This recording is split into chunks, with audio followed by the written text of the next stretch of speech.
Hey guys, welcome back to my channel, welcome to another video. Today I'm going to be telling you guys exactly how many steps I started with when I started my weight loss journey and how many steps I increased it by in order to lose weight, and also how many steps I basically am currently doing in order to maintain that weight loss. So basically today's video is how many steps should you do in order to lose weight, and can you actually lose weight with walking? Spoiler alert, you can lose weight with walking because I've lost 120 pounds. And my main form of cardio is walking. That's like the main thing that I've kept consistent. And within, I would say, the first 7 to 8 months of my weight loss journey, the main exercise that I was doing was just purely walking. So you can lose weight with walking, and that's what I'm going to be talking about in today's video. If you find it useful, helpful, informative, or you enjoy the video in any way, or even just right now if you would like to support me and help out the video, I really appreciate it if you just hit the like button. When in doubt, walk. Comment that down below. When in doubt, walk. I feel like that's a really good phrase, so I haven't said that in a while. So when in doubt, walk. Comment that down below. And if you haven't already, consider subscribing, join the family here on YouTube, click the bell button so you get a notification every time I upload. We would love to have you. I make loads of video on weight loss, on health, on fitness, on building muscle, changing your whole life, basically, like your whole lifestyle. And today's video, guys, is sponsored by Skinny Food Co. As you guys know, I am a proud Skinny Food Co ambassador. I started using Skinny Food Co when I first started my weight loss journey. When I discovered them, I discovered their coffee syrups, which is 0 calories, 0 sugar. And it just was a game changer to me. So I went like on their website and I was looking at all of the stuff they have, and I just got obsessed with them. And I'm now fortunate enough to be able to work as an ambassador with them, so I can share different products with you guys. And one of my favourite products at the minute is the Skinny Food Co protein powder. Here it is. So this one is actually salted caramel. They've also got the peanut butter cup, which is my favourite one. And then they've got cookies and cream. So there's 3 different flavours to choose from. And their protein powders are amazing. They mix really well. You don't get lumps like you do with a lot of protein powders. It doesn't taste like protein-y, if that makes sense. Like, it's not got that horrible protein taste. It tastes really good. So like when you put the flavour in, it actually makes the breakfast taste like that. I add protein powder to my oats and I add it to my Weetabix in the morning. That's mostly where I add the protein powders in, so I can get protein in the morning, because protein is really important when you're losing weight or building muscle, or even just trying to live a healthy lifestyle. You need to make sure you get enough protein. So adding a protein powder into your diet is really helpful, and these are the best tasting protein powders I've probably ever tasted. They mix really well, and I personally really love them. So make sure when you do go onto Skinny Food Co, you add these to your basket if you haven't already. Try them.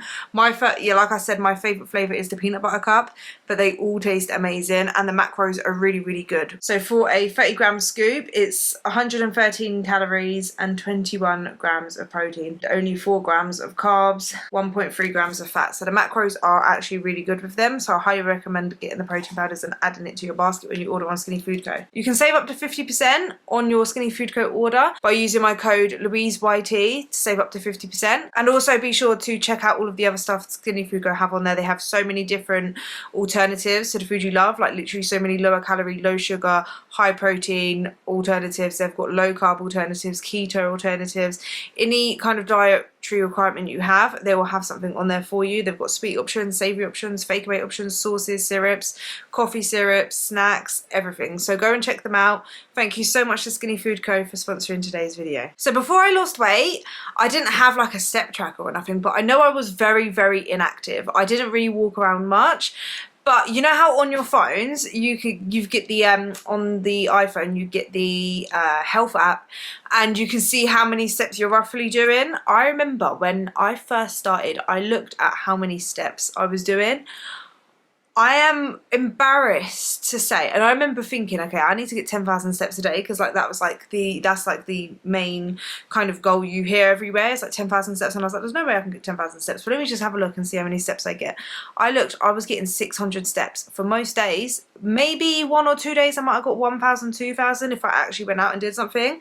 But just to give you guys an idea of how inactive I actually was, I was only doing, this is before I started losing weight, so this is just how, basically, one of the reasons why I got to the size I did, because I was very inactive. But when I looked, I'm not joking, it was like 600-700 steps a day. Some days was even like 300 steps, I'm not even joking. Maybe there might have been 1 or 2 days where I got 1,000, 2,000 steps, but that's being very generous.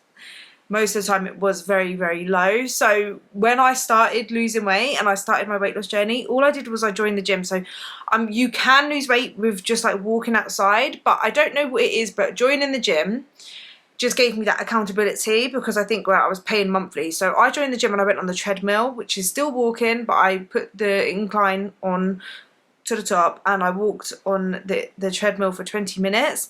So that's like the walking exercise I did, and I did that five times a week, and I didn't go out at that point for extra walks, and I weren't tracking my steps at that point.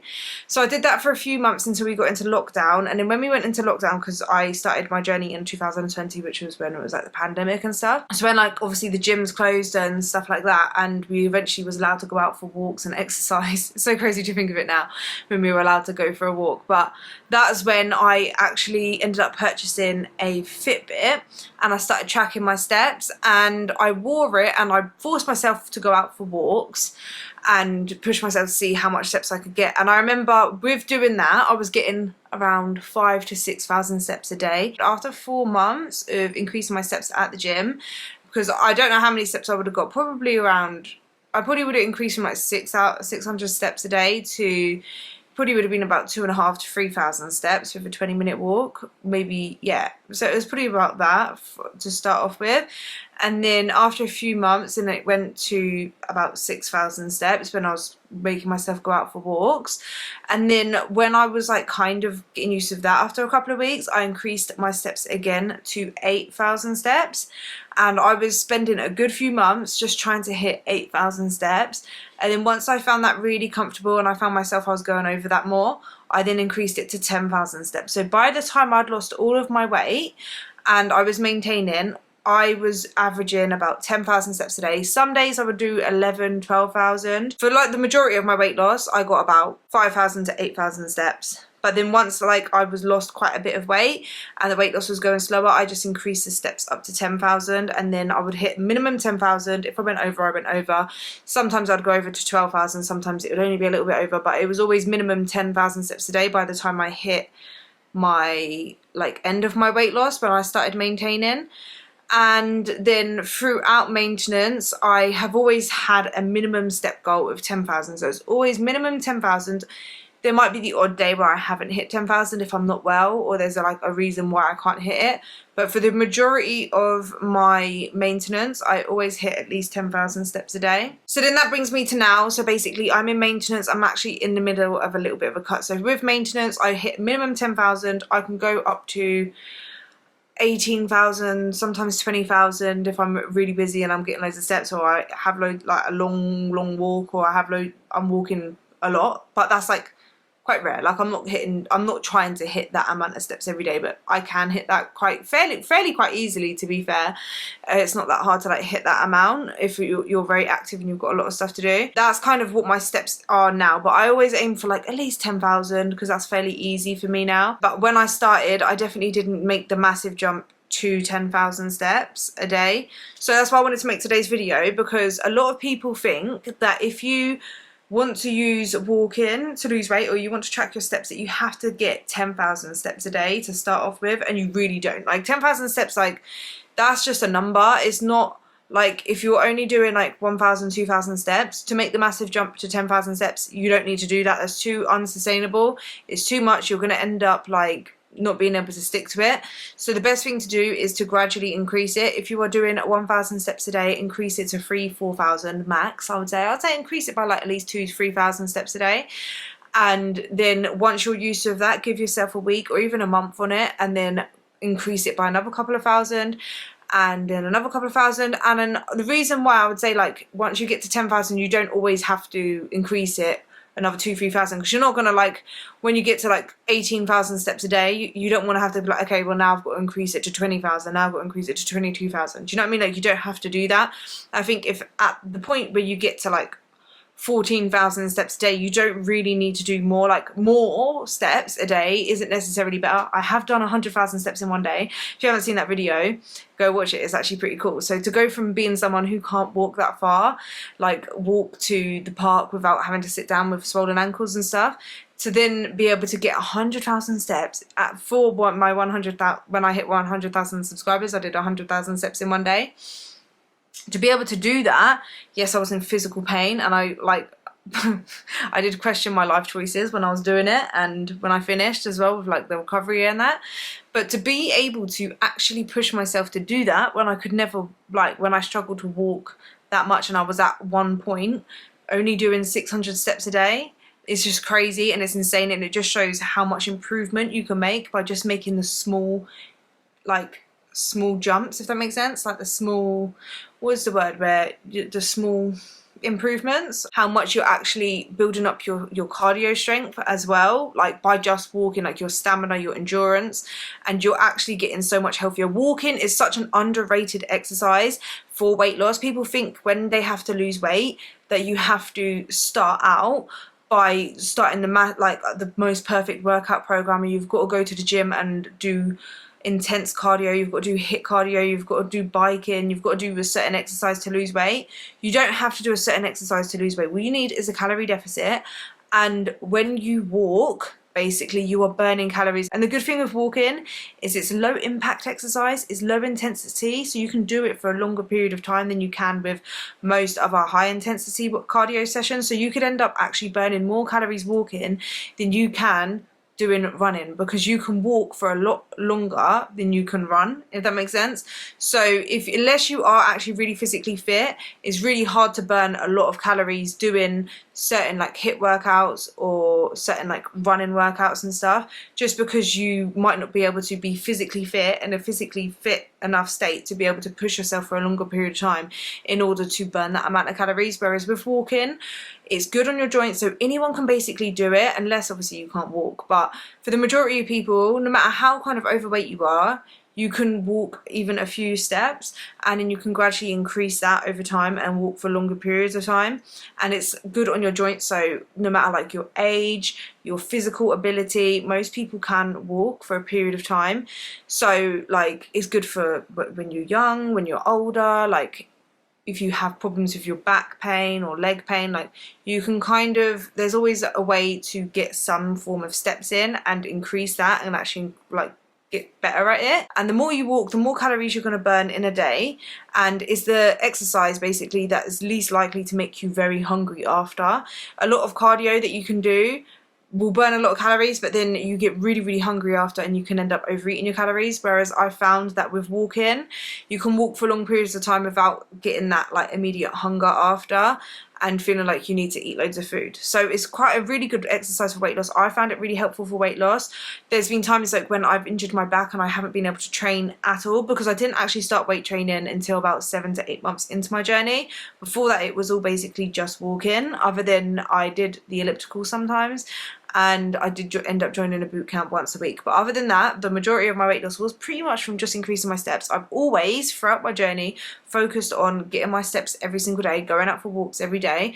And when I injured my back, I couldn't exercise at all. I couldn't do any exercise, and all I had was walking, and I was still able to not only just maintain my weight loss, because that happened when I first started maintaining, but I actually continued to lose some body fat as well, because I was still keeping up with my steps and still walking. So yeah, that's why I'm making today's video, because if you are looking to lose weight and you want to keep it off, the number one thing is to, one, track your food, make sure you're eating healthy and eating in a calorie deficit. But two, the exercise you need to be doing first, before adding in any weight training, before adding in cardio sessions, I personally believe the one factor that's going to help you lose the weight and keep it off is to increase the amount you move, increase the amount you walk. Even if you go out for like a 30-minute walk and that's all you can do, then that is better than nothing. So go out for a 30-minute walk. That's all you need to do. If you can't manage 30 minutes because you find that very, very difficult, start off with 10 minutes and then try and do the 10 minutes twice a day, and then 10 minutes 3 times a day. So you're doing 30 minutes but split up,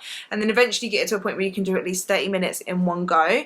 That way, like, you're doing your 150 minutes of moderate activity a week, so you're improving your heart health, which is really, really important. You can always just increase the intensity, if that makes sense. So like if you start finding walking very easy, you increase the amount of time you walk, you can increase the speed that you walk, you can walk up hills. Do you know what I mean? Like you can always like make it a little bit harder so you can improve on it.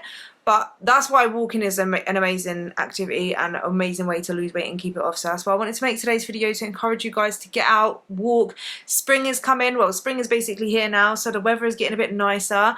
So it's going to be so much easier to get out and go for a walk. If you can't get out for a walk outside because of the weather conditions or whatever, try to get to a gym or get like a walking pad at home where you can go on the treadmill, because walking is amazing.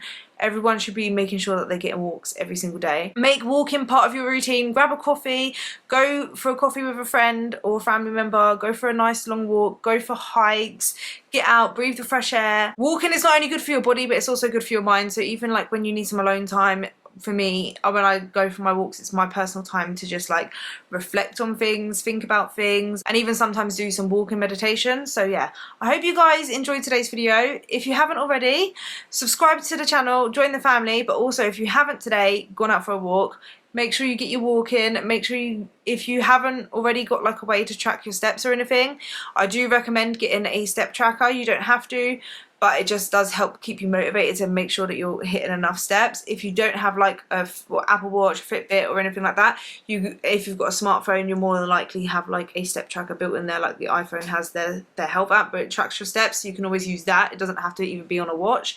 But yeah, it's just a good way to keep you motivated, to keep you going, to keep you on track, like, and aware of how many steps you've actually done and how active or inactive you've been. But yeah, so I hope you guys enjoyed today's video. If you did, I would really appreciate it if you left a like. If you haven't already, consider subscribing, join the bell button, and I'll see you guys in the next one. Bye!